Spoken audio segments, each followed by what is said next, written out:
தேய்பிறை சஷ்டி ஏன் முருகனுக்கு உகந்தது. திருமணம் இல்லாமல் ஒருவருக்கு வாழ்க்கை முழுமையடையாது என்பது போல. குழந்தை இல்லாமல் திருமண வாழ்க்கை நிறைவு பெறாது. தேய்பிறை சஷ்டி விரதம் இருந்தால் குழந்தை பேறு கிடைக்கும். நம் உள்ளத்தில் இறைவன் குடிகொள்வான் என்ற பொருளும் உண்டு.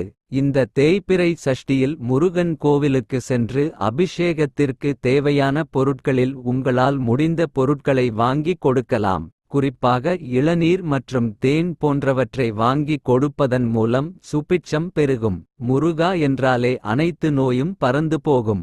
ஓம் சரவணபவ நமோ நமக. தேய்பிறை சஷ்டி ஏன் முருகனுக்கு உகந்தது. திருமணம் இல்லாமல் ஒருவருக்கு வாழ்க்கை முழுமையடையாது என்பது போல. குழந்தை இல்லாமல் திருமண வாழ்க்கை நிறைவு பெறாது. தேய்பிறை சஷ்டி விரதம் இருந்தால் குழந்தை பேறு கிடைக்கும். நம் உள்ளத்தில் இறைவன் குடிகொள்வான் என்ற பொருளும் உண்டு.